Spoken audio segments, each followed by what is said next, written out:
We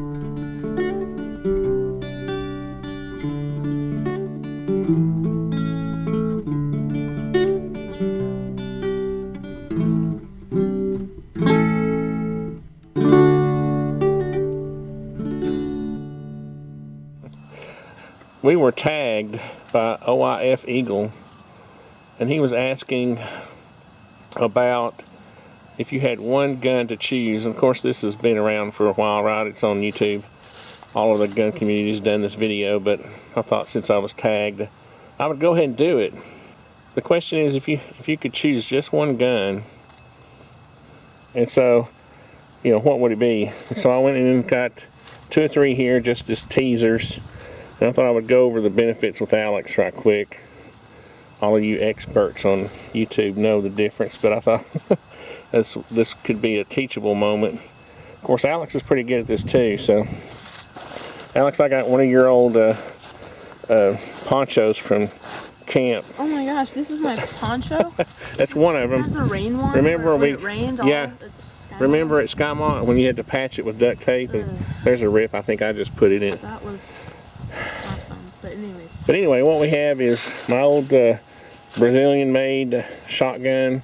It's the Redneck modified shotgun, 20 gauge, which I love the 20 gauge. I know the 12 gauges are very popular around on YouTube, but I like the 20 gauge. Getting ready to buy Alex and I a pump. And that may be a 410 though. I don't know. I really want a 410, and I know you do too. Say yes. So we got the 20 gauge sawed-off shotgun, and it is legal. It's 18.5 inches. I get that question in my other video all the time. Why do you have an illegal shotgun? Well, I don't. My Glock 19, 9mm, and Old Faithful, the Ruger 1022 with the E. Arthur Brown M1 stock kit. And I have the trusty sling on it. So Alex, just briefly, you know, the shotgun is very powerful, you know, but the problem with it is it only holds 1 round at a time, and it's a little bit slow to reload. You know, you can put 5 or 6 shells there, and you know, you've got something to reload with, but you can't carry a lot of ammo on your person. I guess you could in your pack, but the one thing that's nice about a shotgun like this, have you seen Wilderness Outfitters? What's it, Dave Canterbury? He has these sleeves that go in the barrel, and it converts it to like a 22 or you know, whatever, 38 or 9mm, so that you can shoot the pistol rounds out of a shotgun. So that makes it a little bit more convenient. But that's another part you have to carry around, and a different type of ammo. So that's the pros and cons of that. Here's my Glock 19, of course, I think is one of the most reliable pistols of all time.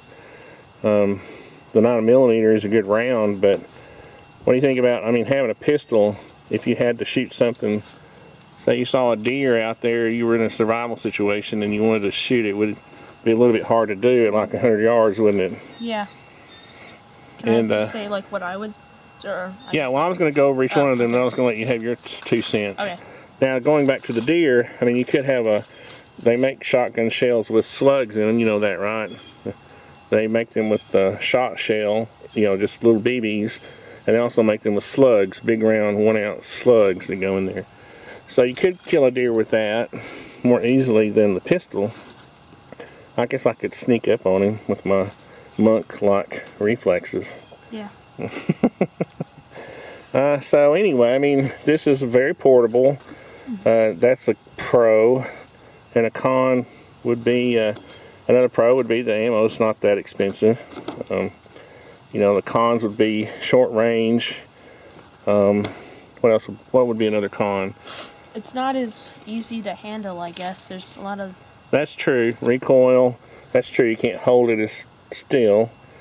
So then let's just move to the rifle quickly. This is the Ruger 1022 on the E. Arthur Brown M1 stock kit, and it has the tech sights peep sights on it, which are very nice, and all adjustable. And of course, I just have a, I think this is Shooter's Ridge. Yeah, Shooter's Ridge 25 round magazine. It's empty. So we'll pop that in just to give the effect. Hey, I did it left-handed. So, I guess the advantage of the 22, the rifle, is that in this magazine you can hold 25 rounds, right? The rounds are small, you can carry a lot of them. You can pretty much, you could kill a deer with this if you hit it. The most accurate. The most accurate. You could hit it in the, you could hit a deer in the head or whatever. Least recoil. Yeah. It's easiest to shoot. Least amount of recoil. You're getting ahead of me now. Well, see, these are all the things I was gonna say. Why I would.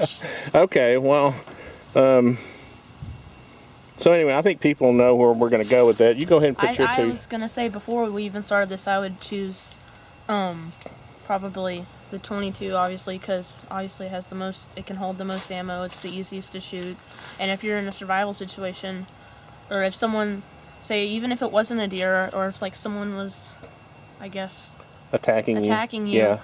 If you had a pistol, you might not always get them the first Right. time. You know, you'd be like more nervous if when your adrenaline's kicking in. And you so know how I am. If you have a 22, then it'd be more like it's more affordable to miss. And you know how when I think of that kind of thing, I like to think of self-defense as a slightly different issue, but it is possible. You know, in most cases, if you're in a survival situation, you're probably going to be out somewhere where you're stuck and there's not a lot of people, so you don't really have to worry about people so much as you do trying to kill small game. Then again, a 22 isn't too portable. I mean, well, it's not the that thing to is, just carry it around. It's pretty portable if you got the sling. I know, but if you're trying to be like kind of not show people that you're carrying it, kind of incognito. Sort of incognito. Yeah. Well, but if you're in a survival situation, you're going to be probably out in the woods or in a deserted area. You're not going to really be worried that much about that. But I did want to show people a little trick. I lost my little rod that went in here, and I found this little piece of copper pipe. I think it's a 3/8 that'll go in there. So if you lose your little rod, you can use a little piece of copper pipe to mount your sling in there. It's pretty cool.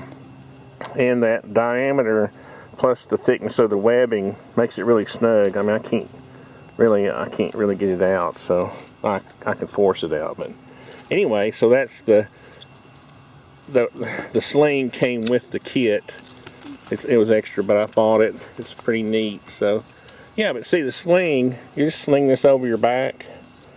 You know, adjust this sling down to where you want it, and adjust it, and you're set. So I think we're pretty much set on the 22, aren't we, Alex? I mean, I can carry several thousand rounds of 22 in as a matter of fact, over there in the truck, I've got a biscuit joiner tub that's got a lid on it that has at least 2,000 rounds in it from when we do the Boy Scout stuff. And, you know, where we have to shoot a bunch of rounds in one day.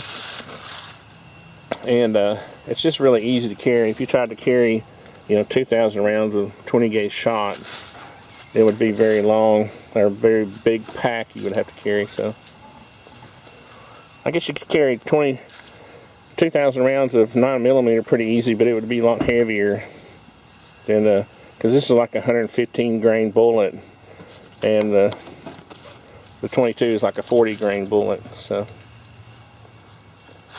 well, I think we did a pretty good job. So if we had to pick one gun, it's going to be Old Faithful. Never, we haven't had much trouble out of this thing at all, have we? You've never had a jam in it, have you? No, we've had a few misfires, but that's ammo issues. So, we really haven't had any issues out of any of our guns. We've been lucky. The AK is great. The AR that I built, the Funky AR and the Funky AK are great. So, but I started to bring them out, and I just don't think that those high-powered rounds are practical.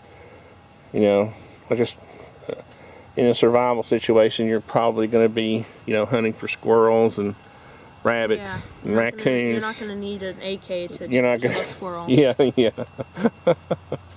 And it's also The other thing people forget too is if you're shooting squirrels, you're going to be aiming up at the tree. If you miss the tree, if you don't have a good backstop, that round's going for miles, and you just don't know where it's going to land. So, which is true with a 22 also, but at least it's not going to do as much damage when it lands. So, well, I thank you for helping me. You're welcome. I should have let you speak. You had more logic than I did. So. So, oh, by the way, we did safety check these. Will you rack that slide for me? The safe direction? Yeah. Yeah, okay. I just wanted to show people that these were. All right. Thanks, Alex. I appreciate it.